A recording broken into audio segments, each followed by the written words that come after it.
Tonga indray antsika androany hanao live étude biblique. Amin'ny toko fahatelo andiny voalohany hatramin'ny 21 ny étude antsika androany. Rehefa tonga ao ianao dia manasa anao to dia hanomboka hamaky an'io teny io. Manasa anao to dia hifantoka koa fa misy zavatra manokana tian'i Jesosy ho ambarantsika androany.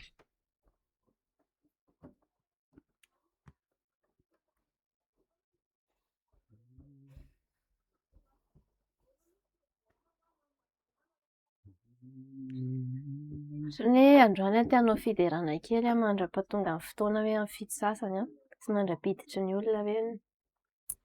izay hanatrika an'ilay live. Ilay fiderana tiako tenenina izany tsy hoe hira fa tain'i Jesosy izay vao tonga fa ohatran'ny hoe te-haka fotoana kely hoe ilazantsika ny fahatsaran'Andriamanitra. Ohatran'ny hoe amin'izao izany misy zavatra be dia be ataon'i Jesosy mahatonga anahy mahatsapa hoe tena tsara ry reto Jesosy tena tia antsika ry reto izy tena miasa izy rehefa hoe apetrakintsika aminazy ny fontsika. Ohatran'ny hoe manana an'izay fotsiny hoe reconnaissant Jesosy anatin'ilay izy ilay zavatra rehetrarehetra izay ataonao. Dia misaotra Jesosy ny amin'ny fampianaranao anay, fitondranao anay, fampandrosoanao anay tsikelikely. Mahatsiaro ny hatombohan'ity live ity live anankiray ny hatombohany dia izao izy efa lasa anankitelo dia soranay an'Andriamanitra izany dia ianao koa na aiza n'aiza position misy anao amin'izao dia te hitondra anao amin'ny multiplication koa Andriamanitra, te hitondra anao amin'ny ambonimbony kokoa Andriamanitra. Dia efa tonga dia mankasitraha anatin'ilay izy satria anisany manosika be an'Andriamanitra hiasa rehefa mankasitraka isika. Manana izay toe-po mankasitraka izay isika.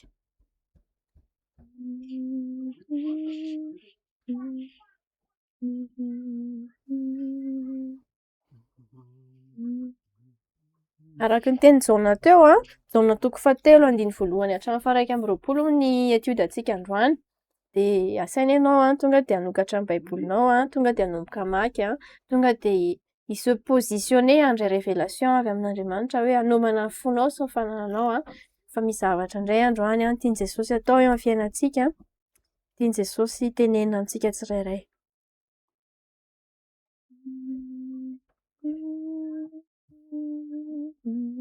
Araka ilay efa tenenireny foana moa izany hoe ilay étude biblique ohatr'izao anisan'ny manampy antsika ilay izy mba hoe au lieu de hoe manao an'ilay izy personnellement izany dia miaraka aminay eto ianareo dia mba mijery hoe ohatran'ny ahoana ilay manao an'ilay étude biblique dia afaka mipratika koa nareo avy eo amin'ny étude personnelle rehetrarehetra izay ataonareo.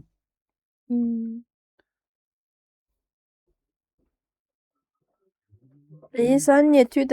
étude biblique tsy hoe mila olona tsy ny intelligence anao no mitondra an'ilay izy fa révélation amin'ny fanamasina. Dia izay mihitsy mahatonga ny hoe alohan'ny hamakiana an'ilay baiboly dia mivavaka foana isika hoe mba hi-révéler zavatra vaovao indray amin'ny fanamasina. Dia ilay izy koa zavatra ataonay eto tsy hoe étude approfondie hoe ohatran'ny hoe raha hoe hanoratra boky ianao izany hoe point par point reto daholo zavatra tenenin'ity passage ity. Fa izay izany miezaka foana hoe miaino hoe inona zavatra tian'ny fanamasina tenenina amin'izao fotoana izao. Dia izay no ohatran'ny hoe avoaka ve izany avohitra anatin'ilay verset fa tsy hoe akory hoe raha hoe miteny izay hoe ity zavatra voaraiko sy ity dia hoe izay ihany izany no messagen'io ohatran'ny hoe centre-n'io passage io fa izay aloha izany no tenenin'ny fanamasina tamin'ity fotoana ity dia izay. Io tonga ny amin'ny fito sasany. Hanomboka amin'izay ary izany tsika. Dao arany aloha hametraka an'izao live izao am-pelantanan'Andriamanitra. Izay ohatry hoe misaotra anao izay misaotra anao izay Jesosy ny amin'izao live izao misaotra Jesosy fa efa mivavaka izay maly hoe mba handray ny esprit de révélation. Mivavaka Jesosy tena hoe hiasa izany Jesosy androany ahafahanay mahita Jesosy eo, ahafahanay mahafantatra izay zavatra rehetrarehetra tiany ho ambara indray ho aminay tsirairay avy androany. Mivavaka Jesosy mba tena hoe inona Jesosy zavatra tianao tenenina aminay dia mitenena Jesosy eo fa vonona hiaino izahay. Vonona hiaino Jesosy ny mpanomponao, vonona hiaino Jesosy ny Zay tsirairay avy izay mihaino an'izao live zao. De mivavaka Jesosy mba tena hoe ianao niguider anay ao anatin'izany a. De misaotra Jesosy fa eo afovoanay ianao am'zao fotoana zao satria rehefa mivory amin'ny anaranao zay de ianao ny eo amin'ny centre. De mivavaka tena hoe ny zavatra rehetrarehetra zay ho lazainy eto Jesosy mba tena hoe ho centré aminao a. De mametraka ny zavatra rehetrarehetra eo am-pelantananao zay Jesosy eo amin'ny lachen'ny contrôle rehetrarehetra zay Jesosy zay ohatran'ny hoe préparation anay Jesosy de ahavotsitra eo anatrehanao a. Fa tena hoe aoka Jesosy ianao ny handray an-tanana ny zavatra rehetrarehetra. De aoka ianao ny guider androany de misaotra Jesosy eo. Amen. Amen. Ny resaky Jesosy tamin'ny Nicodémosy. Amin'ny anaran'i Jesosy ary nisy fariseo anankiray atao hoe Nicodémosy mpanapaka tamin'ny Jiosy. Izy nakao amin'i Jesosy no niala ka nanao taminy hoe Raby fantatray fa mpampianatra avy amin'Andriamanitra ianao, fa tsy misy olona mahay manao izao famantarana ataonao izao raha tsy Andriamanitra momba azy. Jesosy namaly ka nanao taminy hoe lazaiko aminao marina dia marina tokoa, raha tsy ateraka indray ny olona dia tsy mahazo mahita ny fanjakan'Andriamanitra. Hoy Nicodémosy taminy, ataon'ny olona ahoana no ateraka rehefa lehibe? Moa mahazo miditra ao an-kibon-dreniny indray va izy ka ateraka? Jesosy namaly hoe lazaiko aminao marina dia marina tokoa, raha misy olona tsy ateraky ny rano sy ny fanahy dia tsy mahazo miditra ny fanjakan'Andriamanitra izy. Izay ateraky ny nofo dia nofo, ary izay ateraky ny fanahy dia fanahy. Aza gaga no nilazako taminao hoe tsy maintsy ateraky indray ianareo. Ny rivotra mitsoka amin'izay tiany, ary renao ny feony, nefa tsy fantatrao izay hiaviany na izay alehany, dia tahaka izany izay rehetra ateraky ny fanahy. Nicodémosy namaly ka nanao taminy hoe atao ahoana no hahatonga izany zavatra izany?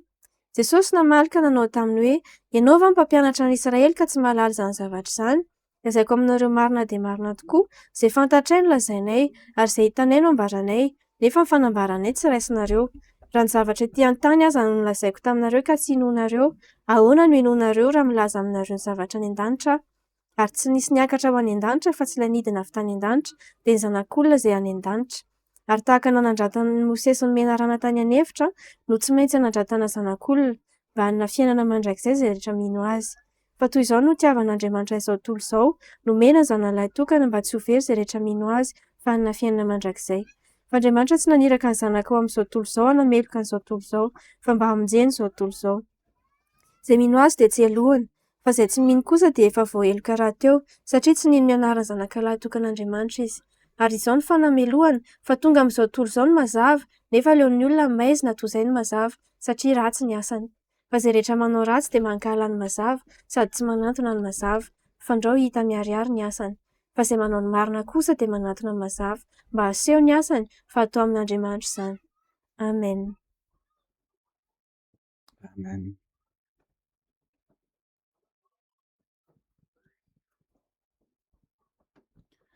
Okay, zavatra voaraiko voalohany eto aloha zany a le toetran'ny le fariseo mihitsy moa zany Nicodémosy. Marina hoe misy karazana ohatran'ny hoe tahotr'olona any tao anatiny tanatin'ilay izy hoe tsy sa hoe tonga de hanantona an' Jesosy tamin'andro mazava izy zany fa tamin'ny alina. Fa nefany a misy an'izay hoe misy fanetretena any tao anatin'ilay izy hoe izy a mpanapaka tamin'ny Jiosy izy zany nanana toerana ambony izy de nanetry tena izy nanantona an' Jesosy tanatin'ilay izy vonona hoe vonona handray connaissance de plus zany e. Niany zavatra anankiray ohatran'ny hoe tsikatro moa zany ohatran'ny zany nanaitra ny attention-ko ve zany lazana zany le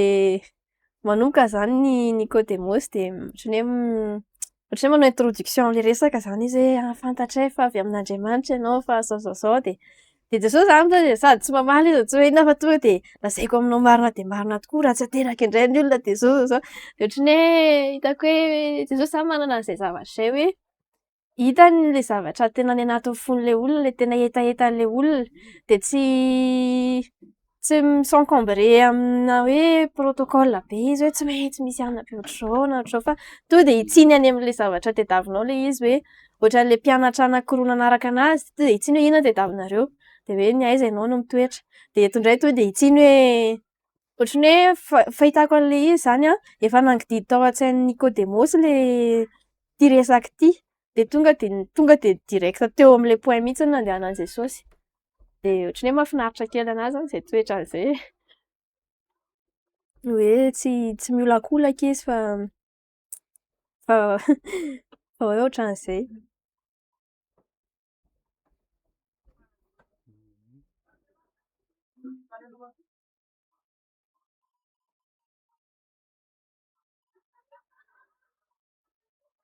Ny zavatra anankiray koa voaraiko le eo amin'ny 15 hoe ny rivotra hozy izy mitsoka am'izay tiany ary renao ny feony nefa tsy fantatrao zay iaviny na zay alehany de tahak'izany zay rehetra teraky ny fanahy. Ohatran'ny hoe tamin'ny namaky an'ity moa zany tamin'ny après-midi teo alohan'le hanomanana an'le live de zavatra voaraiko be tanatin'le izy hoe ianao zany rehefa miditra ao anatin'le hoe fiainana hoe taria amin'ny fanahy-masina, fiainana hoe tsy ianao no mitondra fa Jesosy no mitondra de zay tiany Jesosy atao no atao de misy an'izay zavatra zay hoe tsy takona fenina ianao rehefa mandalo amin'ny lafiny tiako tenenina zany hoe ozy izy hoe rivotra ozy izy mitsoka de renao ny feony hoe rehefa tsy haiko moa zany na tsikaritra fa rehefa misy olona tonga anaty toerana anankiray ka hoe tena ara-panahy io olo io de tonga de ohatran'ny tsapanao le izy hoe tsapanao any anatinao zany le izy hoe misy zavatra hafa mihitsy amin'ity olo ity de ohatran'izay le hoe renao ny feony de nefa ozy izy tsy fantatrao na avaiza izy na andeha ho aiza de ohatran'izay ozy izy le ateraky ny fanahy masina hoe ohatran'ny hoe mieritreritra ny fiainanay aho zao indraindray ianao zany tsy hainao mihitsy hoe inona indray zavatra manaraka eo fa mandeha fotsiny ianao am'izay tarihan'i Jesosy anao tsikelikely eo zany de ohatran'ny hoe misy an'izay zavatra imprévisible zay le fiainana zany hitako hoe tena tian'ny fanahy masina mihitsy le izy hoe tsy bloqué anatina routine na hoe anatina structure hoe tsy maintsy ty de ty de ty. Le izy Andriamanitry ny filaminana, Andriamanitry ny fiadanana. Tsy hoe resaka hoe confusion zany le izy hoe mikorotana fa nefany tiany koa le hoe tsy bloquenao anaty boaty anankiray zany hoe ty le mila atao de ohatran'izay fa tiany mihitsy le hoe tsy fantatra hoe ohatran'ny hoe inona indray no manaraka eo ohatran'izay. Indray ny zavatra voaraiko amin'io 15 io de hitako hoe zavatra mahafinaritra be ilay izy satria ohatran'ny hoe eo am'le surtout zany am'le resaka hoe tsy fantatra ozy izy ny iaviny sy zay alehany, le am'le resaka iaviny moa zany surtout hoe hitanareo zany ohatran'ny hoe anatin'le fiainana zany le olona zany mety nanana passé izy tanatin'le izy hoe tsy haiko zay tao anatin'ny passé-any mety ohatra hoe ohatran'ny Paoly izy ohatra hoe taloha nanenjika ny kristianina namono olona sy ny sisa na hoe tsy haiko e mety hoe ratsy be zany ny zavatra nitranga teo amin'ny fiainany teo aloha fa rehefa une fois izy nateraka indray de niova am'izay ny zavatra iny à tel point hoe tsy fantatra le olona matsapa an'le rivotra hoe am'izao maheno an'le rivotra zany tonga de tsy fantatra le olona intsony hoe ohatran'ny ahoana ny atahan'io olona io taloha satria nisy changement be tao nataon'Andriamanitra de le hoe renao ozy izy ny feony ny zavatra tsapako amin'iny indray zany ohatran'ny hoe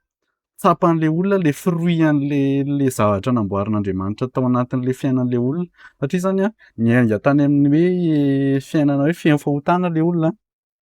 de aveo namboarin'Andriamanitra izy de rehefa namboarin'Andriamanitra izy de lasa nadio izy zany de namboarin'Andriamanitra ihany izy mba hoe hamokatra bebe kokoa de iny vokatra iny am'izay le hita le tsapa hoe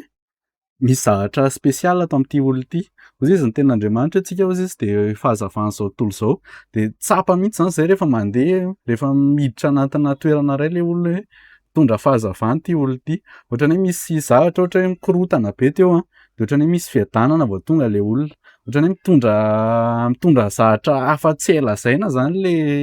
le olona manova an'le atmosfera eo am'le toerana mihitsiny de zay zavatra zay zany ohatran'ny hoe hitako hoe mahafinaritra ao anatin'le izy hoe peu importe hoe inona ny zavatra efa niainanao peu importe hoe efa ohatran'ny ahoana ny alalan'ny fahotana zay efa hoe nataonao ianao mety mieritreritra hoe za de tsy possible avonjy intsony za de efa tellement be da be le zavatra nataoko de mety hoe tsy ho raisin'Andriamanitra intsony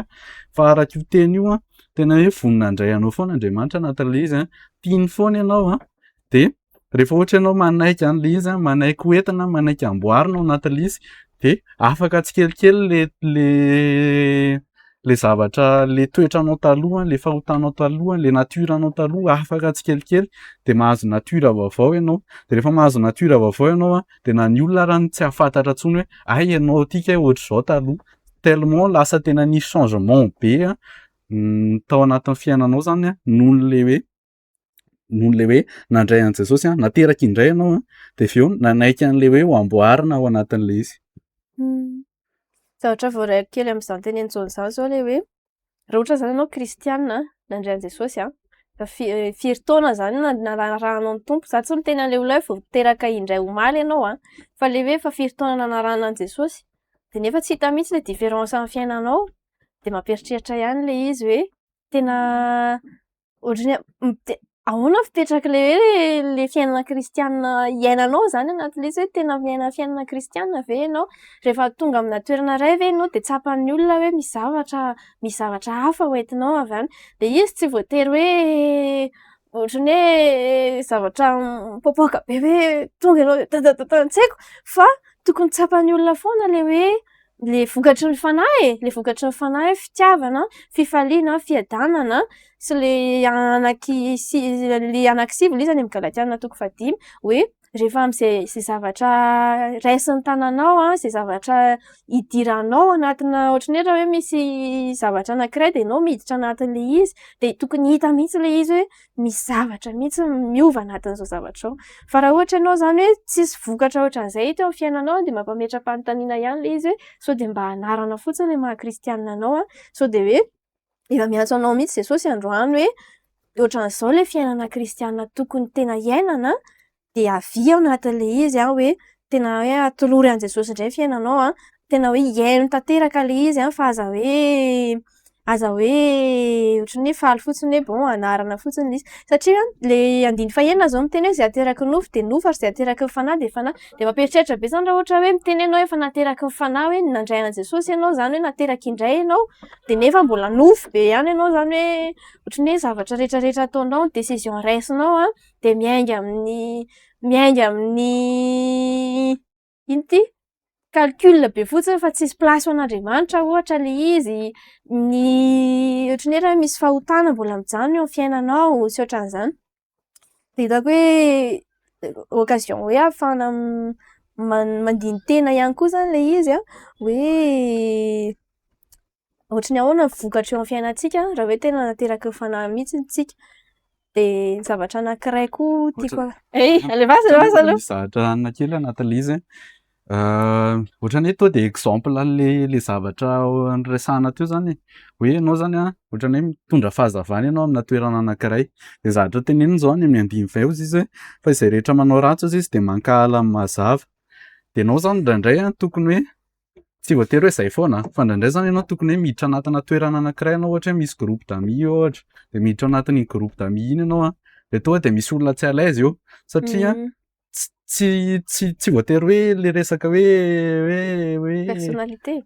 tsy de zay loatra fa ohatran'ny hoe tsy voatery hoe fantatry le olona hoe inona le zavatra mahatonga anazy tsy à l'aise fa ohatran'ny hoe tonga de tsy à l'aise fotsiny izy satria tellement le fahazavana any anatinao a mi-exposer an'le maizana any anatin'le olona de tonga de ohatran'ny hoe tsapan'izany hoe misy zavatra ohatran'ny hoe diso any anatiny misy ohatran'ny hoe misy culpabilité zay zany any anatiny de zay mihitsy le zavatra tenenio izy hoe rehefa hoe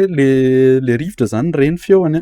de atsika zany rehefa miditra ao anatina plasy anankiray tokony ho fantatra mihitsiny hoe ianao a kristiana tokony tonga de misy différence ohatr'izay zany le izy na ny comportement an'ny olona arany a tokony hoe vis-à-vis kristiana hitanareo ohatra zao a matetika misy an'izay zavatra zay mihitsiny hoe rehefa misy kristiana tonga anatina ohatra hoe groupena ohatra hoe olona misotro toaka be ohatra izy de mamilava foana ry zareo de ohatran'ny hoe tonga de misy an'izay ohatran'ny hoe miprotéger ny tenan'izay zareo hoe aza mankatira nga aloha ianao fa zay mbola misotro be entana hoe ohatrohatr'izay de ohatr'izay mihitsy le zavatra tiako tenena hoe tsika zany en tant que kristiana rehefa tena hoe novain Jesosy a de le tena mitondra an'le fahazavana de ohatr'izay mihitsy tsika hoe rehefa miditra amina toerana ray tsika de tsy voatery ho à l'aise ny olona satria ny olona ozy izy manao ratsy de rehefa manao ratsy le olona de mankahala an'le mazava ty anatintsika De contrairement an'izay raha misy olona hoe zanaky ny mazava eo hoe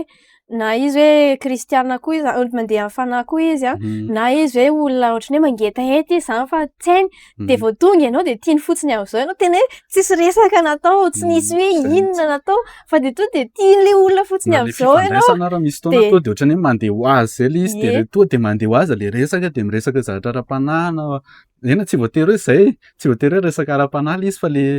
le communication zany tsisy zavatra ohatrany hoe mibloqué ohatrany hoe to de mandeha ho azy misosa zany le izy. Io zavatra tena mananana amin'izany a de ndray ianao zany tsy voatery hoe misy zavatra teneninao anatin'le izy fa rehefa tellement ianao feno an'i Jesosy zany ny fiainanao de hitanareo ohatrany hoe raha vao avy ohatrany hoe nakao an-dakozia anao zany de nihinana hena ohatra de tonga aty amin'ny efitra hafa ianao de mbola misy fofon'le hena miha-mané avy aminao eo de fantatry ny olona hoe nihinana ity de ohatran'izay mihitsy le izy hoe tellement feno an Jesosy a de miha-mané avy any anatinao le zavatra momba an Jesosy rehetrarehetra iny de le tenin'Andriamanitra moa hoe fanahy masina hozy izy a mampiaiky ny olona amin'ny fahotany sy ny fahamarinana raha ny fitsarana de zay mahatonga le hoe rehefa tonga eo akaikina olona mbola miaina anaty fahotana le kristiana de misy ohatran'ny pression be le olona hoe tokony hibebaka zao de zao aho zany de hoe oka aloha fa aleo zay mbola misotro zao zay mbola manao an'izao de ohatrany hoe zay mihitsy zany no hitako hoe voalohany indrindra aloha tena anatintsika mihitsy ny tokony misy an'izay zay ohatrany hoe état d'esprit zay hoe raha hoe tena iray an Jesosy ianao a de tokony tsy à l'aise ianao anaty fahotana tokony tsy à l'aise ianao anatin'le izy a de rehefa ny exemple nitenen'ny le mpanompon'Andriamanitra zay moa hoe le izy ozy izy a ny olona rehetrarehetra araka le tenenin'ny baiboly hoe tsisy tsy manota ny olona fa mandainga hozy izy sady mampandainga an'Andriamanitra zay hoe miteny hoe tsy ato tsy manota fa ny mahasamihafa ny hoe olona hoe nateraka indray de hoe rehefa ifritihan'le loto izy de tsy à l'aise izy de esoriny aingana iny fa raha ohatra ianao hoe mbola tianao le mihosina ao anatin'le fotaka tena ohatrany hoe mahazo aina ianao anatin'le izy de mampieritreritra be zany hoe aiza ho aiza zany ny fiainanao a manoloana ohatrany hoe fiarahana amin'i Jesosy zany anatin'le izy de ohatrany hoe te hanao vavaka kely aho manoloana an'izay resaka zay hoe plutôt ohatrany hoe resaka momba ny olona zay efa mitony tena ho kristiana sy hoe nandray an'i Jesosy le izy a hoe mba tena hiaina an'le hoe mazava zany ianao e. Aiza ok ary tompoko e. Jesosy io misaotra anao zany amin'ny teninao misaotra anao zany amin'ny hafatra izay omenao anay androany a ny amin'le hoe rehefa ateraky ny fanahy ianao de fanahy rehefa teraka indray ianao de tokony misy différence palpable tena hoe hita be a azo tsapain-tanana eo amin'ny fiainanao a na ny olona izay nahafantatra anao taloha raha mahita hoe tena niova ianao tena tsy ohatran'izao ianao de ny olona izay tsy nahafantatra anao taloha de migaga hoe aiza ianao ohatr'izany taloha e de vavaka izay Jesosy a ho an'ny olona rehetra izay manatrika an'izao live izao a mba tena hoe hitombo amin'le fiarahana aminao Jesosy a hitombo amin'le fifandraisana aminao a un point hoe tena hita le différence tena hita le différence hoe manana anao ty olo ty mivavaka Andriamanitra hoe mba hiposaka ao anatinay ny mazava mangataka Jesosy ho an'ny kristiana rehetrarehetra zay eto a tsy haiko Jesosy hoe inona ny zavatra ohatrany hoe adiny maizina sy ny mazava ao anatin'ny fony ao hoe misy zavatra mbola tsy foiny de le mazava mandondona aminazy amin'izao hoe te hitondra fiainana eo aminao te hitondra fahazavana eo fiainanao a fa mila avotsitra ao iny fahotana iny aloha mila avotsitra ao iny fahotana iny aloha na de ohatrany hoe nidefiniranao mihitsy ny ara ny fanaovana ny zavatra iny a na de ohatrany hoe manome hery anao mampahazo aina anao mahatonga anao mahatsapa hoe mba ohatrany hoe mba misy valeur sy ohatran'izany a de amin'izao fotoana izao Andriamanitra miantso anao hoe omeo anahy le izy a fa zaho hanome fiainana vaovao anao vavaka Jesosy ho an'izay olona izay hoe concerné amin'izany zavatra izany a mba hanana an'izay lâcher prise izay izy tena hoe hamotsitra an'le zavatra eo am-pelantananao hamotsitra an'le fahotana hamotsitra an'le zavatra izay hoe mety hoe naka ny toeranao Jesosy a mba tena hoe ianao no hita eo amin'ny fiainany vavaka tompo a hoe mba tsy ohatran'le fomba fiteny hoe zay moa zay hiafina ao ambadiky ny hazo fijaliana mba tsy na hoe tsy miafina ary zay de hita Jesosy hoe tsy hita Jesosy hoe ianao no miaina aty anatinay, hita hoe ianao no mameno ny fiainanay, na tsy afenay ara ny mombamombanay sy ny ohatran'izany fa to de hoe hita fotsiny le izy. Vavaka Tompo hoe vavaka Andriamanitra hoe ho an'ny kristiana rehetrarehetra zay hoe efa nateraka indray, efa milaza hoe mpino milaza hoe manaraka anao Jesosy mba tena hoe hiaina an'ity zavatra teninao ity izy hoe ny rivotra de tsy maintsy heno ny feoany, tsy maintsy hita le vo, mangataka hoe omeo anay ny cultiver an'izay vo zay, hicultiver an'izay vokatra zay vokatry ny fanahy zay eo amin'ny fiainanay hitombo am'le fitiavana, hitombo am'le fifaliana, hitombo am'le fiadanana, hitombo am'le faharetana, hitombo amin'ny fahamarinana, hitombo amin'ny fahononana tena, hitombo amin'ny fahalemem-panahy. Mangataka izay Andriamanitra hoe omeo anay mihitsy Jesosy na de hoe mety hoe mararirary anay ary le izy hoe misy olona manao ratsy anay de ohatrany hoe zay ve zany mila mamaly amin'ny fitiavana. Mangataka Tompo hoe ameo anay mihitsy le fahasoavana ahafahanay hoe mitombo amin'izany rehetrarehetra zany afaka hoe mahatsiaro misy olona eto manana fangidina be izy manoloana ny zavatra nataon'ny olona taminazy. Afaka Jesosy hoe omeo anazy aokany hoe Tompo amin'izao fotoana izao hisy fanafahana hitsoka eo amin'ny fony ahafahany hoe mamotsitra an'izany fangidina izany. Fa Jesosy efa tonga hitondra fanafahana ho anao hitondra fiainana vaovao, hitondra mazava eo amin'ny fiainanao. Any Jesosy ianao de tsy manana droit ianao hitahiry alahelo hitahiry fahatezerana amin'ny olona fa avy tsory le izy, fa Andriamanitra no miasa ho anao rehefa avotsitra ao le izy. De misaotra Jesosy kianao noho toy an'izao etude izay ataonay izao amen. Jesosy vavaka Jesosy amin'izao fotoana izao mba tena hoe ho kristianina vonona io zay Jesosy. Vavaka Jesosy tena hoe ianao ny hanamboatra ny fomba fisainanay hoe tsy hijanona fotsiny Jesosy eo amin'ilay hoe nateraka indray fa tena hoe vonona hiova, vonona hoe hazava kokoa hanala izay mety hoe endrika aizana any anatinay izay endrika fahotana rehetrarehetra Jesosy fa de tena hoe ampio zay Jesosy tena hoe hiala amin'izany bebe kokoa hatrany, ho consacré bebe kokoa hatrany Jesosy isan'andro de tena hoe hanolotra ny fiainanay ho anao zay Jesosy eo, hanolotra ny fiainanay ho anao. Vavaka Jesosy tena hoe ianao Jesosy ny teny hoe zay Jesosy ny fanasy ny tany fa raha ny fanasina lasa na le sira aty anatinay Jesosy ny lasa hoe matsatso de ahoana ny fipetrak'izany de ohatrany hoe vavaka Jesosy tena hoe ho siry zay Jesosy hoe n'aiza n'aiza andehananay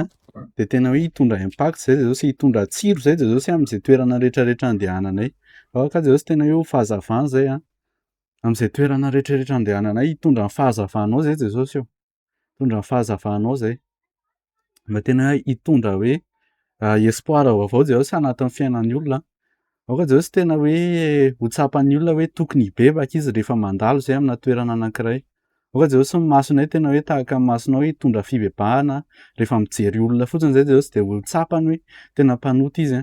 de hitondra fibebahana any anatiny zany. Vavaka Jesosy tena hoe ianao no hanovanay anatin'izany hitransformer anay ianao Jesosy mba tena hoe ho tonga amin'izany fahazavana zay. Vavaka Jesosy tena hoe hitombo foana Jesosy ny fahazavana aty anatinay fa tsy hoe hijanona amin'ny hoe hazavana kely fotsiny fa hamirapiratra bebe kokoa hatrany zay Jesosy eo. Vavaka tena hoe hitombo amin'ny fanahy fananao zay Jesosy eo amin'ny zavatra rehetrarehetra. De Jesosy eo vavaka manokana Jesosy fa ny olona tsirairay avy izay mahatsapa hoe ohatrany hoe be loatra ny fahotana nataony tsy haiko Jesosy mety hoe nisy fotoana izy efa nandray anao de nefa mbola ohatrany hoe latsaka foana, ohatrany hoe lava foana anatin'le fahotana. Vavaka Jesosy tena hoe ianao ny hanangana an'izany olona izany indray amin'izao fotoana izao de hi-restaurer anazy ianao. Misaotra Jesosy fa rehefa tena hoe mibebaka zay rehefa tena hoe te handroso zay de ianao Jesosy no manampy anay ao anatin'le izy manampy anay ianao mamolavola anay mba tena hoe ho tsaratsara kokoa. Ianao Jesosy manampy anay ahafahanay mijoro amin'ny mijoro amin'ny fahamarinana Jesosy eo, ahafahanay mijoro Jesosy fa tsy latsaka anatin'ny fahotana de eo anay Jesosy ny tena hoe hanana an'izay hetaheta zay de sory Jesosy zay endrika avinavina rehetrarehetra ty anatinay mety mieritreritra hoe ny herin'ny tenanay ny effort zay ataonay ny ahafahanay mijoro. Vavaka Jesosy tena hoe hiankina aminao foana zay amin'ny zavatra rehetrarehetra, hiankina aminao zay Jesosy ny amin'ny hoe ny amin'le resaka tentation hoe ianao no manome lalana Jesosy ahafahanay miala amin'izany tentation zany. De mivavaka Jesosy tena hoe miankina aminao mandrakarivo zay a satria zay Jesosy ny ahafahanay hoe mijoro, zay Jesosy ny ahafahanay mandeha lavitra anatin'ny fiarahana anatin'ny fiainana kristianina. De misaotra anao zay Jesosy io. Amen. Amen. Misy zavatra teliko tenenina kely fotsiny a, tam'le mivavaka teo de le de naheno le hoe misy olona manana fangidina be amin'ny fiainany am'zao a. De ohatry ny hoe tsapako fotsiny hoe tian'i Jesosy hoe adresena le izy. Tsika zany a, rehefa hoe miaina anaty fangidina tsika de tsy ahita fifaliana tsika, tsy ahita fanafahana tsika, tsy ahita liberté, tsy ahita an'izay hoe multiplication zay tena ampon'Andriamanitra ho antsika zay. De ny tenin'Andriamanitra hoe sory aminareo izy nifatezerana, sory aminareo fangidina rehetra. De te hiteny anao ohatry ny hoe mahatsapa fotsiny misy zavatra manohitra be any anatinao tam'le zaho nivavaka teo hoe Jesosy le hitanareo le lesona le nitenen'i Jauna tam'le vao nanomboka teo, hoe le humilité hozy izy, le fanetretena Nicodémosy. De androany Jesosy miantso anao hoe mila fanetretena le fiainana kristianina. Anao tsy afaka hoe mipetraka be eo amin'ny seza fiandrianana eo ambony be eo ianao de hoe za hitazona an'ity alaheloko ity satria ity zao nataon'ny olona anahy de za tsy maintsy mamaly faty na hoe za tsy hamotsitra an'ity. Fa mila fanetretena le mamotsitra le hatezerana, mamotsitra an'le alahelo iny de avotsory le izy satria manimba anao. Tena hoe Andriamanitra malahelo mijery ny fiainanao, hita mihitsiny hoe misy fakana fangidina ohatry ny hoe mamatotra ny tenanao manontolo zany hitako anatin'le izy de hitako hoe mampalahelo be an'Andriamanitra le izy hoe za hozy izy te hitondra fiainana ho an'le olona, te hitondra fifaliana eo amin'ny fiainany de nefa tsy avotsony mihitsiny io alahelony io de lasa tsy afaka miditra an-tsehatra anatin'le izy. De zay te hiteny an'izay fotsiny hoe Andriamanitra mpitsara marina, Andriamanitra mamaly ny tsirairay araka ny asany. Ka raha avotsitrao iny tsy hoe akory hoe ny dikany hoe ay de mandehandeha fotsiny ho azy, mandehandeha fotsiny eny zany zavatra nataon'le olona anao, na zavatra nataon'le olona any proche anao zay olona tianao, fa tsy maintsy misy valiny zavatra rehetrarehetra. Mety hoe tsy hitanao zao de zao le izy, ary mety hoe tsy ho heninao mihitsy koa ary hoe zao no nataon'Andriamanitra an'iny olona iny, fa mila matoky ianao hoe Andriamanitra marina ny Andriamantsika de mila hoe avotsotro ao zay zavatra zay. De manohy angamba antsika. Ohatran'ny hoe te hivavaka kely ho an'izay olona zay. OK ary. Jesosy mivavaka Jesosy ho an'izay olona manana fangidina lalina zay Jesosy hoe tsapako hoe mafy Jesosy le izy mafy le zavatra mila atao fa nefa Jesosy hainao ny mahatonga anay hoe manana hery de magnataka Jesosy tena hoe hanome hery an'izany olona zany ianao Jesosy ahafahany mamotsitra izany mivavaka Jesosy hoe n'inona zavatra mbola mangenja ny fony mba tena hoe esorinao zany amin'ny anaran'i Jesosy mandidy n'inona fanahy zay manakana anazy tsy hamela heloka, manakana anazy tsy lâcher prise amin'ny anaran'i Jesosy mialy zany. N'inona chaîne zay napetraka ny fahavalo eo amin'ny fony aoka ho tapaka zany amin'ny anaran'i Jesosy amin'izao fotoana izao. De aoka hisy libération manokana manona amin'ny anaran'i Jesosy hoe midina ao aminy ny fanahy masina de midina ao amin'any le dilily-pifaliana mba tena hoe ahafahany mi-recevoir joie vaovao de ahafahany mi-lâcher prise Jesosy anatin'le izy hoe tena hoe hamela an'le olona zay nandratra anazy hamela an'le olona zay hoe namely anazy de misaotra anao zay Jesosy io. Amen. Amen. Verina ato amin'le tenin'Andriamanitra tsika. Bon.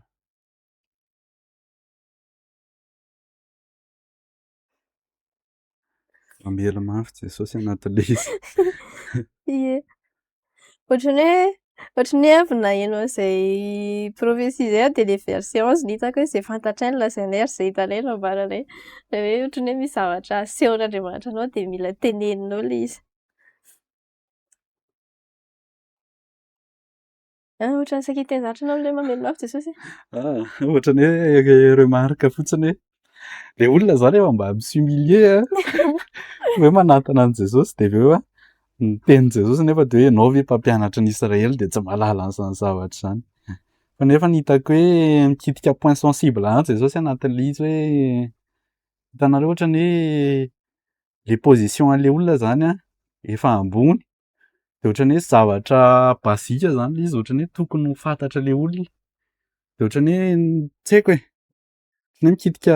le point sensible izy zany ny effet an'le izy aloha zany raha ho anahy manokana raha ohatra hoe za zany tenenin' Jesosy an'io de ohatran'ny hoe vao mahay mampietsika ny ambition-ko hoe zany le izy hoe andinika lalina kokoa, hiditra lalina kokoa anatin'le zavatra. Ie, tena zany mihitsiny. Ohatran'ny hoe miverina mifampitohy am'le teniko tany voalohany teo le hoe Jesosy tsy miolakolaka izy fa to de eo am'le centre-n'le zavatra mihitsy iny. De hitako hoe zay koa le ataon'i Jesosy eto hoe le point sensible anao mihitsy ny kitihany satria fantany hoe raha mikitika an'ity point sensible ity de zay hahatonga le transformation. Zay no hahatonga an'le fiovana eo am'fiainanao, zay no hahatonga an'le ohatran'ny hoe barrage zany no hitako anatin'le izy hoe barrage ngeda be ohatran'izao de misy point anankiray kapohany de to de vaky iny de to de mandeha mi-flow am'zay le ohatran'ny hoe le flow an'le zavatra rehetrarehetra le fitahin'Andriamanitra, le révélation, le zavatra rehetrarehetra tiany hoe ho tonga eo aminao. De zay fotsiny zany mila ananantsika hoe aza raisina ampoly izy rehefa mikitika point sensible anao Andriamanitra. Aza raisina amin'ny ambim-pody isy toerana le izy hoe za zany de tena tenenin'Andriamanitra an'izao ve zany ve nitenen'le mpanompon'Andriamanitra momba anahy fa de ohatran'ny hoe raisinao lasa hoe analavitra anao indray le izy fa raisy le izy Andriamanitra misintona anao hiakatra le izy, misintona anao hiakatra amina point élevé kokoa zany de raisy le izy hoe raha ohatra hoe ohatran'ny hoe mahafinaritra anahy fotsiny zany hoe Nicodémos zany fariseo ohatran'ny hoe groupena olona fantatra any am'le karazana hoe ego zany hoe za zany zao daholo ny efa fantatro, zao daholo ny ataoko sy ny sisa de asiany Jesosy mihitsy ny any am'le marary anazy hoe ianao tsy mahay, hoe anao olona intellectuel io de ianao tsy mahay. De ohatran'ny hoe mahafinaritra be anahy zany zay zavatra ataon'i Jesosy zay tsika ohatran'izany koa zany fiasan'Andriamanitra indraindray amintsika hoe zavatra eritreretinao hoe ty tena efa za tena efa mahafehy an'ity zavatra ty ohatra sy ohatr'izao fa rehefa tonga eo anatrehan'Andriamanitra ianao de anio tsika eo anatrehan'Andriamanitra zany hoe izy no tena mahita le réalité momba antsika hoe non tsy mahafehy an'ty ianao, tsy hainao le zavatra ohatr'izao. Ianao mieritreritra ianao efa ambony, ianao efa ohatran'izao nefa zavatra bazika ohatran'izao ara tsy mbola ataonao, tsy mbola hainao. De am'zay zany misintona antsika hoe mitombo tsy hoe te hanamelika izy na hitsaratsara fotsiny fa miantso antsika izy anatin'le izy hoe hitombo. De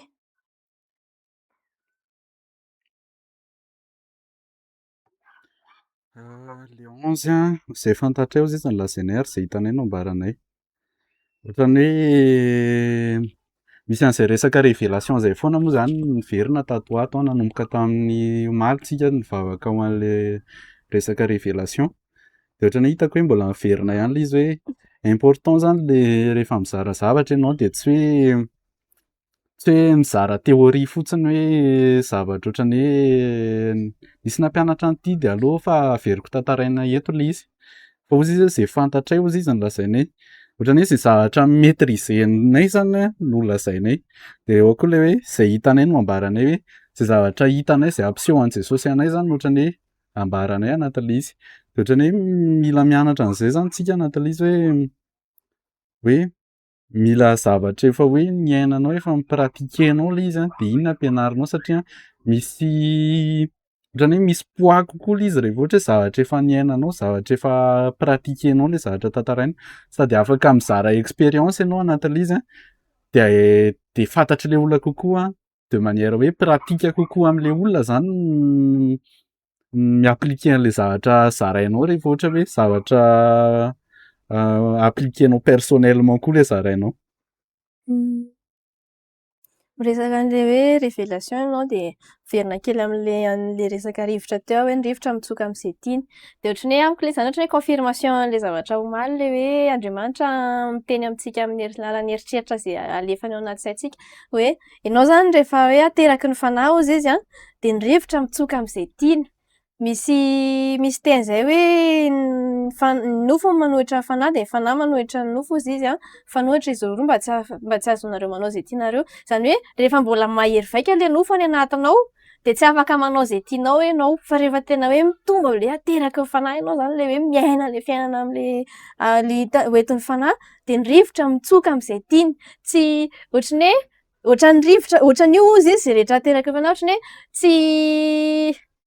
tsy misy hoe voafehifehy be ianao hoe tsy maintsy eto araka ny ohatran'ny hoe tiany ataon'ny olona rehetrarehetra, tiany ataon'ny sosiete, tiany efa lalana hita foana hatramin'izay fa ianao afaka mitsoka amin'izay tianao ianao hoe misy explorer territoire vaovao zany. ohatran'ny hoe misy an'izay liberté be zay zany miverina amin'ilay anao omaly ilay hoe Andriamanitra manome saina anao anatin'ilay izy hoe tia de lasa manao izay tianao ianao zany amin'ny lafiny iray hoe satria rehefa ohatran'ny hoe te zavatra be zany de nefa ohatran'ny hoe tsy tafavoakako ilay tiako tenena hoe rehefa tena miray amin'i Jesosy ianao zany de afaka lasa ilay zavatra tiany zany lasa tianao azy na tsy maheno directive mazava be aminazy ary ianao hoe tia atao sy tia atao fa lasa ilay tianao azy de manao izay tianao ianao nefa sady manao ny sitrapon'Andriamanitra zany anatin'ilay izy sady mahita vokatra ianao amin'ilay izy. De toizantsika amin'ilay andininy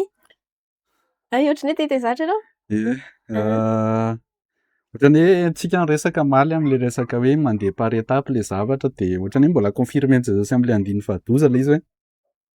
raha ny zavatra ety an-tany ve ozy izy nolazaiko aminareo de tsy mino nareo de ahoana ozy izy ny fomba hinoanareo zavatra any an-danitra de ohatran'ny hoe tsika le resaka hoe le mihaino feon'Andriamanitra de hoe mila mandeha tsikelikely le izy de ohatr'izay mihitsy le izy hoe tsika zany rehefa ohatra hoe tenenin' Jesosy zavatra misy zavatra sain'i Jesosy atao de mila mino tsika surtout hoe rehefa vao manomboka ianao de tsy hangataka aminao zavatra ngeza be zany Jesosy fa zavatra kely zavatra mora aplikena zavatra tsotra ohatra hoe ndana mifono amin'ry olona ry na hoe ndana mifandray amin'ry olona ry fa niady ohatra nareo na tsy haiko mety zavatra simple ohatr'izay le angatahany Jesosy de ianao zany mila miaplike ny finoanao amin'iny zavatra kely iny de rehefa mahatoky amin'iny zavatra kely iny ianao de ampitomboin'Andriamanitra indray le zavatra teneniny ampitombony indray le zavatra asaina atao de plus ianao zany miobéir plus ianao mitombo anatin'le finoana de plus misy zavatra ngezangeza kokoa afaka hinoanao satria arakaraka ny mesure ny finoanao ny zavatra afaka ohatran'ny hoe azonao zany anatin'le izy. Zavatra afaka eo ampitandremana an'Andriamanitra, révélation afaka ampitandreman'Andriamanitra anao koa anatin'le izy. Zay mihitsy le en fait zany nisy verset efa nomaniko omaly fa nandeha be le fotoana ny zavatra fanitarian'i Jesosy de lasa tsy voateniko le izy fa misy an'izay verset zay hoe nantany ny mpianatra hoe fa maninona izy ny fanoharana no iresanao amin'ny vahoaka fa maninona ny aminay no hazavainao le signification-n'le izy de ozy izy Jesosy hoe zay manana ozy izy no omena fa zay tsy manana na zay kely ananana ary de esorina aminazy de ohatran'ny hoe ohatran'izay le izy hoe manome zavatra kely aminao Andriamanitra aloha de mijery izy hoe ho fidèle ve ianao ho mahatoky ve ianao amin'ny fomba amin'ny fitandremana ny zavatra iny hoe raha mahazo révélation ianao ka révélation importante le izy raisinao note ve le zavatra raha ohatra hoe misy zavatra teneniny hoe ataonao de ampiarinao ve le izy ataonao ve le izy sa ohatran'ny hoe raisinao fotsiny mbola afaka miandry zany fa tsy important tsy voatery hoe zao de zao na ohatran'izao hoe rehefa manana attitude ohatran'izany tsika de na hatramin'le zavatra efa kely namen'Andriamanitra teo ary de lasa ohatran'ny hoe mihembotra indray ny tanany hoe za tsy hiteny aminazy intsony fa izy raha rehefa tenenina ary izy de tsy mankatoa tsy ohatran'ny hoe tsy hitako zany hoe mahatoky izy amin'le zavatra ity ameko de ohatran'ny hoe mila entina bavaka kely indray aloha zay section anankiray zay eo miditra amin'le tohany. Resaka hoe mahatoky amin'ny kely moa zany le izy. Tsy haiko ohatra betsabetsaka le resaka teo. Le resaka révélation, le resaka hoe Andriamanitra mikitika point sensible antsika. Hitako hoe mifampitohy daholo ihany le izy na de hoe zavatra kely samihafa be da be ary. Ao raha ny vavaka tsika. Jesosy eo. Vavaka Jesosy mba tena hoe hanana fo hoe mahatoky amin'ny kely zay de misaotra Jesosy fa ianao Jesosy Andriamanitra fidèle ianao de rehefa hitanao hoe mahatoky amin'ny kely zay de ataonao manapaka amin'ny be vavaka Jesosy tena hoe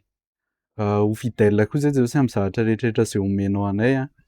mba tena hoe hampiasa an'izany hi-appliquer zay zavatra sainao atao zay de vavaka Jesosy ny amin'le resaka révélation mba tena hoe hiteny aminay amina zavatra tsotra ianao de mba tena hoe hankatoa zay anatin'le izy de omenao révélation ambonimbony kokoa indray zay Jesosy ao aorianan'izany de vavaka Jesosy mba tena hoe tsy haratra Jesosy mifonay rehefa ohatra hoe misy zavatra sensible aminay sy ohatra hoe zavatra nieritreretinay hoe marina de nefa kitihanao le izy. Hoe ka Jesosy tena hoe tsy haratra mifonay fa tena hoe ho raisinay hoe mahasoa anay zany. Hoe ho raisinay hoe ianao te hampitombo anay zany de meo anay Jesosy zany fo zany hoe i-accepter an'le izy de anao zay action tokony tokony ho raisiny zay Jesosy mba ahafahanay mitombo anao zay action tokony ho raisiny zay Jesosy mba tena hoe ahafahanay hoe miova anatin'le izy de misaotra Jesosy fa rehefa connecté aminao zay de ianao Jesosy ny teny hoe zay tena connecté aminao Jesosy de amboarina mba hoe hamokatra bebe kokoa de misaotra fa ianao manamboatra anay Jesosy mba tena hoe hamokatra bebe kokoa zay de misaotra Jesosy eo. Amen. Jesosy eo misaotra anao zay ny amin'ny fampianaranao anay indray hoe mila matoky amin'ny kely zay vao afaka ampitandremana amin'ny be. Tsy resaka révélation ihany fa amin'ny zavatra rehetrarehetra de afaka ho an'ny olona rehetra zay manatrika an'izao live zao Jesosy hoe mba hanokatra amin'ny masiny ianao hoe ampiseho anazy hoe ty le zavatra efa apetraka eo anoloanao de mila matoky ianao amin'iny vao afaka mahazo an'le zavatra andrandrainao, le zavatra angatahanao, le zavatra efa fanirianao mafy de mafy. De afaka ho an'ny olona rehetrarehetra eto mba hoe hanana zay fo tena hoe fidèle dans les petites choses zay hoe mety hoe mbola tsy tonga eo am'le mety hoe mbola tsy tonga eo am'le asa tianao ianao fa Andriamanitra miantso anao hoe rehefa ao an-trano ve ianao de ataonao tsara ve ny raha mila ataonao sa hoe ataonao kitotoa le izy satria zany anisan'ny mampiseho hoe tsy azo itokisana ianao zany anatin'le zavatra de mivavaka hoe ho anay rehetrarehetra mba hanana an'izay hoe hatramin'ny zavatra kely indrindra Tompo de mba ho asehonay aminao hoe mendrim-pitokisana zay anatin'le izy de mivavaka koa hoe manoloana an'le teny teo hoe indraindray ianao mikitika ny zavatra sensible aminay indraindray ianao mampiseho anay hoe mieritreritra zay hoe efa mahay an'ity sy ty de mampiseho anay ianao mbola tsy mahay zay de androany Tompo mahatsiaro hoe misy olona mieritreritra izy hoe efa mahay an'izao zao fa ianao androany miteny anazy hoe non mila miverina mianatra ianao misy zavatra eritreretinao hoe domaine anao de ohatran'ny hoe miplafonner ianao anatin'le izy hoe mieritreritra ianao hoe efa mahay an'ity efa mahay an'izao fa miverena mianatra fa misy zavatra foana azo atao hitomboana de mivavaka hoe mba tena ho raisa zany olo zany anie zany fananaranao zany hoe tsy mionona fotsiny amin'izay zavatra efa eo fa tena hoe hipousser an'le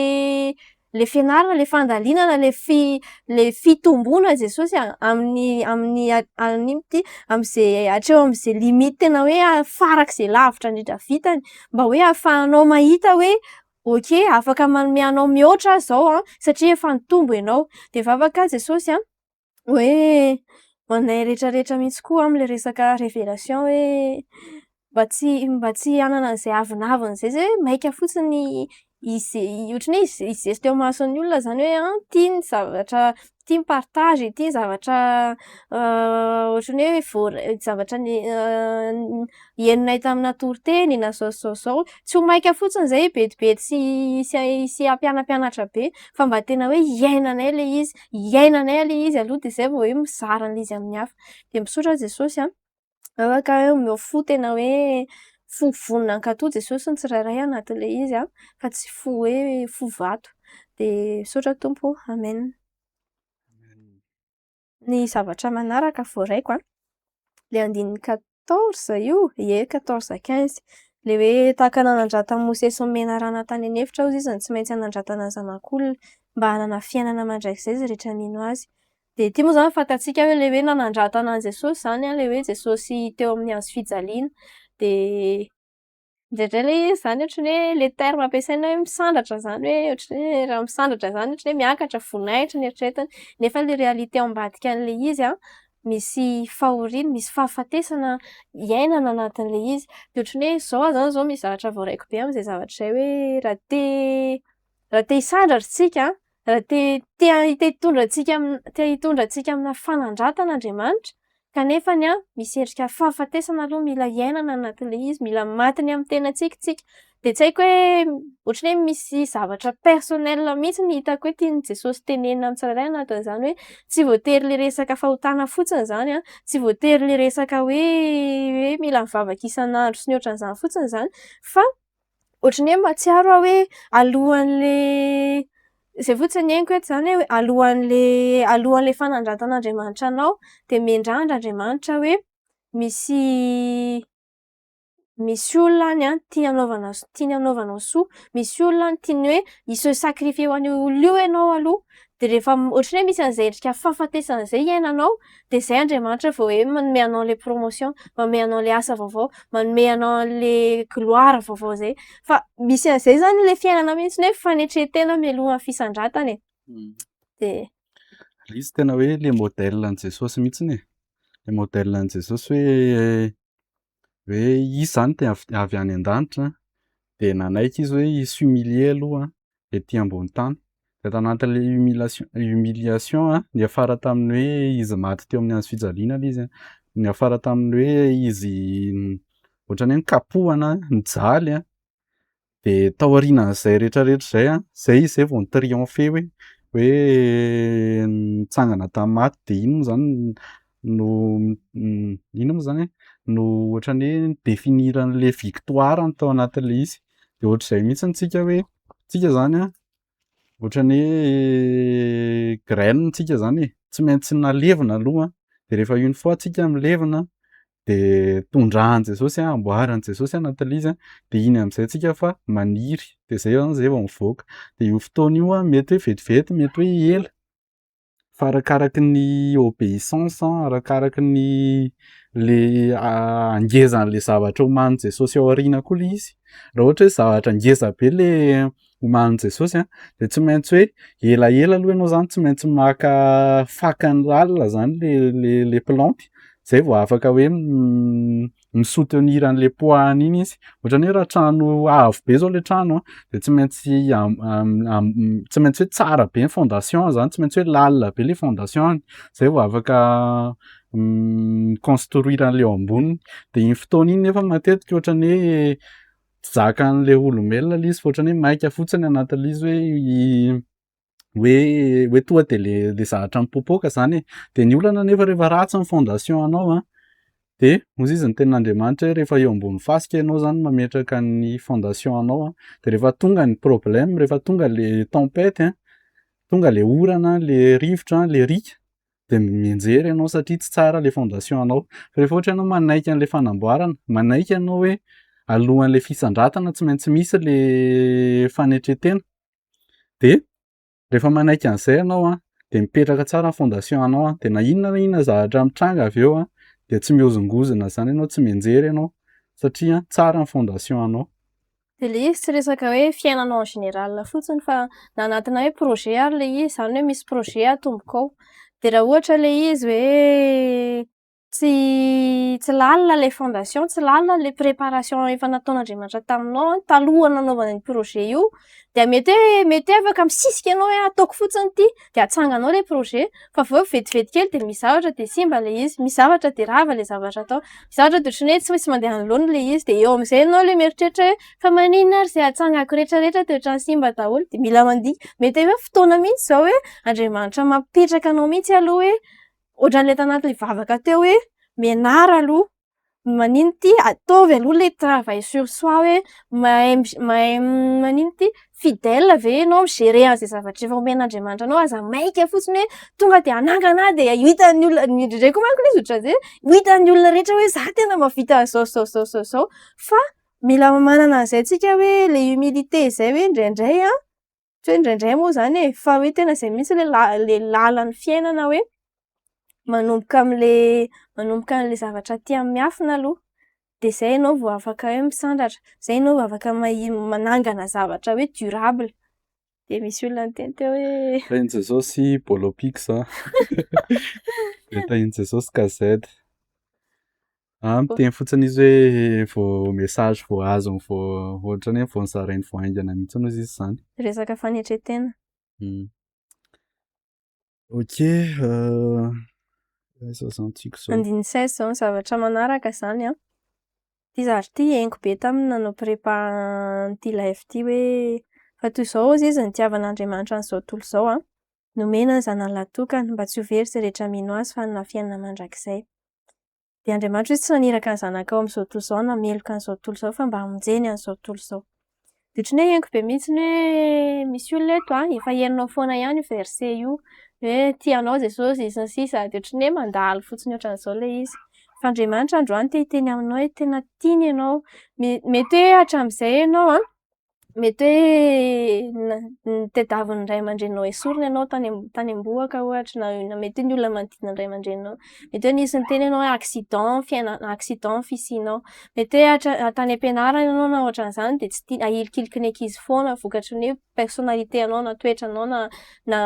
resaka ara-bolanao na tsy haiko e.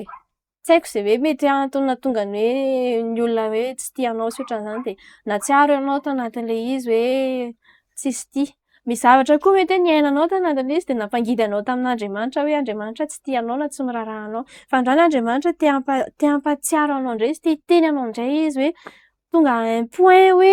afoko ny aiko. Tena hoe tonga à un point hoe maty aho ho anao hoe maka ny plasinao aho hoe ho faty aho ho anao mba ahafahanao miaina, mba ahafahanao hoe velona, manana fiainana be dia be, miaina ohatran'ny hoe misy an'izay hoe épanouissement zay zany le tena tiana tenena am'ilay hoe fiainana be dia be. Zany zavatra zany hozy izy nataoko noho ny amin'ny fitiavako anao. De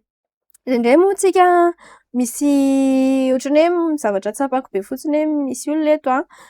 fiainanao manontolo ohatran'ny hoe tsarain'ny olona mpivavaka ianao zany de ohatran'ny hoe vao mandalo fotsiny ianao de le fijerin'ny olona tonga de hitanao hoe ohatran'ny hoe mitsara, sy ohatran'ny hoe tsy tia, sy ohatran'ny hoe ohatran'izany. Tsy ohatran'ilay nitenenina tary aloha ilay izy zany hoe conviction ahafahana mahasinana fa ohatran'ny hoe toetra hoe tsara ivelany zany e. De androany anefa te hiteny anao hoe Jesosy hozy izy tsy tonga hanameloka anao izy fa tonga hamonjy anao. De mahatsapa be an'izay hoe misy an'izay haizina be izay iainanao fiainanao efa nitady ny solution rehetrarehetra ianao tena hoe misy fahakiviana tanteraka any anatinao hoe ohatran'ny hoe tsy tafavoaka ianao anatin'ilay izy nefa tsy hitanao hoe iza no sarangotiny. De androany Andriamanitra miteny anao hoe tonga eto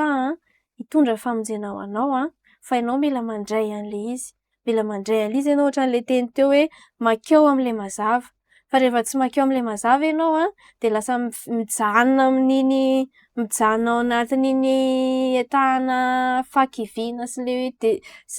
haizina sy ny sisa ohatran'izay ianao. Kanefa Jesosy te hanafaka anao amin'ilay izy. De tsy haiko hoe misy zavatra tianao ampiana ve? Ohatran'ny hoe tiako ampiana kely anatin'ilay izy fotsiny hoe Jesosy ilay mazava de tsika zany indraindray ohatran'ny hoe matahotra anatin'ilay izy hoe hanantona an'i Jesosy satria tellement ohatran'ny hoe mahatsapa hoe be dia be ilay fahotana sy ny sisa. De nefany ao anatin'i Jesosy mihitsy ilay misy an'ilay pouvoir ilay hoe manadio izy zany raha an'i Jesosy zany izy manadio antsika ho afaka amin'ny ota rehetra. De ao anatin'i Jesosy ilay fahazavana de ianao zany raha ohatra hoe mbola misy zavatra maizana any anatinao de rehefa manantona an'i Jesosy ianao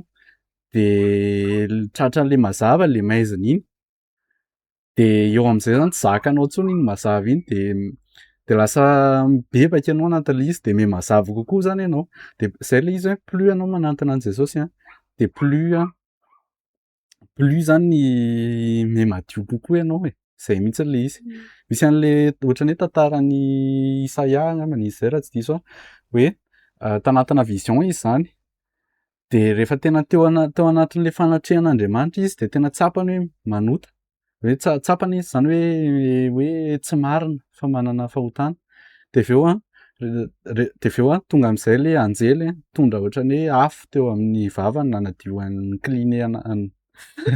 nanadio anazy zany. De nadio izy de ohatr'izay mihitsy ilay izy hoe rehefa tonga eo anatin'ny fanatrehan'Andriamanitra tsika peu importe na ohatran'ny ahoana ny lotonao na ohatran'ny ahoana ny zavatra rehetrarehetra izay mety efa nataonao de Andriamanitra no mitondra an'ilay afo manadio anao. De ohatran'ny hoe te hivavaka ho an'izay zavatra izay ilay resaka hoe olona mbola tsy manana an'i Jesosy mihitsiny izy fa nefany ohatran'ny hoe mila an'izay famonjena izay zany de sady mamarana an'ilay fotoana koa satria vavaka sasany latsaka dimy izao. Ok. Jesosy io mivavaka izahay ho an'ny olona izay hoe manatrika an'izao live izao, mahita an'izao live izao hitanao Jesosy ny fahorian'izany olona izany. Tsapako Jesosy hoe misy olona eto nandritra ny fiainany manontolo mihitsy izy natsapa hoe rejeté, natsapa hoe tsisy tia, natsapa hoe tsy tianao satria ohatran'ny hoe mafy be ny zavatra natrehany. Za Jesosy tsy mahazo an-tsaina ny zavatra rehetrarehetra zay nilalohan'izany olo zany fa ianao mahafantatra. De androany zay Jesosy miompo amin'izany olo zany zay tena hoe hanantona anao de handray départ vaovao indray. Afaka Jesosy hoe mba tsy hahatsapa le olona hoe satria tsy mendrika, satria maloto satria be dia be ohatr'izao sy ohatr'izao ny fahotako de hoe atahotra de hitsoaka, hoe tsy hanantona anao. Fa au contraire arany hanantona anao fotsiny izy satria tianao fotsiny amin'izao izy. De plus mifandray aminao izy de ianao manadio anazy tsikelikely ho tonga le meilleure version de lui-même na d'elle-même. De afaka tompo raha ohatra hoe ianao zany olo zany de manasa anao tena hoe hiaraka anao zao vavaka zao miaraka aminahy hoe Jesosy henoko androany ny antsoinao anahy de hitanao Jesosy ny tsy fahatanterahako rehetra, hitanao ny fahotako rehetra, hitanao ny zavatra niainako rehetrarehetra, zavatra niteneniko momba anao rehetrarehetra fa androany Jesosy te haka départ vaovao ho anao. Misaotra anao Jesosy satria henoko le ino ty le fanehom-pitiavanao hoe tena hoe maty ho anahy ianao noho ny amin'ny fahotako, maty ho anahy ianao mba ahafahako hoe hanana fiainana mandrakizay. De misaotra anao Jesosy amin'izany sakrifisinao zany. De androany Jesosy manolotra ny fiainako anao mangataka hoe mba tena hoe hitondra amin'ny mazava eo amin'ny fiainako ianao. Na inona zavatra mangeja anao, na inona zavatra hoe mahakivy anao aiza na manodidina ny fiainanao de amin'izao fotoana izao manonona misavy zany. Misavy zany aizana zany amin'ny anaran'i Jesosy Kristy. De mivavaka hoe mba hoe manomboka an'izao fotoana izao tena hanana fifandraisana spesiala miaraka amin'i Jesosy ianao. Mety hoe tsy mitovy amin'ny hitanao ataon'ny olona le izy mety hoe tsy mitovy amin'ny zavatra efa ohatra hoe hitanao iainan'ny olona rehetrarehetra le izy fa ohatran'le resaka rivotra hoe mitsoka amin'izay tiany teo hoe ianao sy Jesosy io tena hoe voyage personnel le izy, relation personnelle le izy. De manomboka izao tena manonona an'izany hoe ahita an'le hamamin'le fifandraisana amin'Andriamanitra ianao, ahita an'le hamamin'le hoe fifandraisana amin'i Jesosy ianao. Mba manomboka izao tena hoe tsy ahita an'i Jesosy amin'ny religion fotsiny ianao, tsy ahita an'i Jesosy amin'ny ohatran'ny hoe fivavaham-bazaha hozy ny olona sasany. Fa tena ahita anazy ianao hoe le Andriamanitra tena tia anao na tamin'ny fotoana izay hoe nahaloranao lamosina anazy tamin'ny fotoana izay hoe tsy nitenenanao ratsy anazy tamin'ny fomba rehetrarehetra na tamin'ny action-nao na tamin'ny teninao de hoe Andriamanitra tena mbola manantona anao indray izy, mbola manao dingana indray izy hoe ahoana ny ahafahana hoe mifandray aminao. De mivavaka Jesosy ho an'izany olo zany mba amin'izao fotoana izao Jesosy tena hoe hi-rassurer anazy ianao. Tsy haiko hoe inona zavatra mampatahotra anazy fa hi-rassurer anazy ianao hoe eo ianao ho anazy de tout va bien se passer hozy ny fitenenana. Ianao miany amin'ny rehetrarehetra rehefa tia an'Andriamanitra ianao de na inona zavatra mitranga eo amin'ny fiainanao de hiara-hiasa zany hahasoa anao. De mangataka hoe mba ho tsapan'izany olo zany ny helatr'Andriamanitra manodidina anazy tena hoe miaro anazy amin'ny ratsy sy manome fiononana indray, fampiononana vaovao indray fifaliana vaovao indray mba hahatsapa ho tiana Jesosy zany olo zany na mety hoe mandao anazy ary ny olona rehetrarehetra de hahatsapa izy hoe Jesosy eo ianao ary eo foana. De mankasitraka anao zay Tompo Amen. Saotra Jesosy ny amin'ny fitiavanao anay saotra Jesosy fa tsy tianao ho very Jesosy ny olona tsirairay avy. Saotra Jesosy fa na inona zavatra nandalovanay Jesosy de tianao foana zay ary mbola tianao hoe hiverina aminao zay. Afaka Jesosy ny amin'ny olona tsirairay avy izay ohatran'ny hoe sahirana mandray an'ilay décision satria ohatran'ny hoe rehefa mandray an'i Jesosy de ohatran'ny hoe be dia be ilay zavatra ariana. Afaka Jesosy tena hoe ianao Jesosy nitondra ny Paoly hoe tamin'ny fibebahana de tena hoe nampiasainao Jesosy le toetran'i Paoly teo aloha fa ho ampiasainao amin'ny fanjakanao indray ilay izy. De mboka Jesosy fa ny olona tsirairay avy zay ohatran'ny hoe mahatsiaro hoe hanary zavatra be da be mba tena hoe ianao ny hampiasa Jesosy zay zavatra rehetrarehetra eritreretiny hoe ho ariany ho ampiasainao Jesosy amin'ny avantagenao ho ampiasainao Jesosy ahafahan'izy ireo Jesosy mitondra olona indray anatin'ny fanjakanao Fa Jesosy tena hoe ianao Jesosy ny ohatran'ny hoe se révéler amin'ireny olona ireny mba tena hoe ho fantany hoe inona le zavatra tianao hoe ho ataony inona ny zavatra hoe niplanifianao anazy de mba tena hoe ianao Jesosy ny hikasika amin'ny fony tsirairay avy amin'izao fotoana izao hoe ianao tia an'zareo de te hanana communion amin'zareo ianao Jesosy te hifandray amin'zareo ianao Jesosy tsapako be Jesosy le fitiavanao an'ireo olona ireo ohatran'ny hoe raha misy olona Jesosy izy ianao raha misy ondry zato Jesosy ka ohatra hoe misy anankiray very de tena hoe avelanao Jesosy ireo 99 ireo mba ahafahanao hoe mitondra an'ilay anankiray iny hiverina de mba Jesosy tena hoe atsapany fitiavana izany Jesosy ny olona izay tsirairay avy mbola hoe tsy nandray anao hoe tena tiana de tena hoe na izy fotsiny ary Jesosy no teto an-tany de tena hoe vonona ianao hoe hidina hoe hisy ho sakrifie ho anazy de misaotra Jesosy ny amin'izany fitiavanao lehibe zany misaotra ny amin'ny sakrifisy izay nataonao misaotra Jesosy fa amin'ny alalan'ny sakrifisy izay nataonao de be da be Jesosy ny ohatran'ny hoe avantage azonay ao anatin'izany Jesosy ny fanasitranana ao anatin'izany Jesosy ny fitahiana be da be izay hoe nampiarahanao bénédiction spirituelle rehetrarehetra izay nomenao ao anatin'izany Jesosy ny autorité izay nomenao anay ahafahanay Jesosy miady amin'izay fanahy rehetrarehetra mety hoe manafika anay misaotra Jesosy satria lehibe de lehibe ny zavatra nataonao teo amin'ny hazo fijaliana misaotra ny amin'ny fandresena izay nataonao teo amin'ny hazo fijaliana de misaotra Jesosy fa rehefa ao aminao zay Jesosy de miaraka mierite an'izany misaotra Jesosy fa rehefa ao aminao zay Jesosy de hoy ianao hoe ny fanahiny hozy izy de efa hoentinao any an-danitra mipetraka eo akaikinao zay Jesosy rehefa une fois mandray anao de mankasitraka izay Jesosy mankasitraka izay de misaotra Jesosy amen. Amen.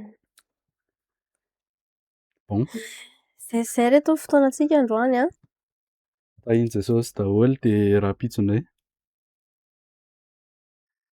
Zay zany tsy mitondra anarana fiangonana na antoko-pivavahana. Ie fa zay zavatra sain'i Jesosy ataonay no ataonay. Ie de le izy moa zany mipetraka foana hoe ny baiboly ny autorité suprême zavatra rehetrarehetra hitanay mandinika ny baiboly zany zay de zay zavatra hitanay hoe tenenin'ny baiboly de zay ny ataonay de zay ny zarainay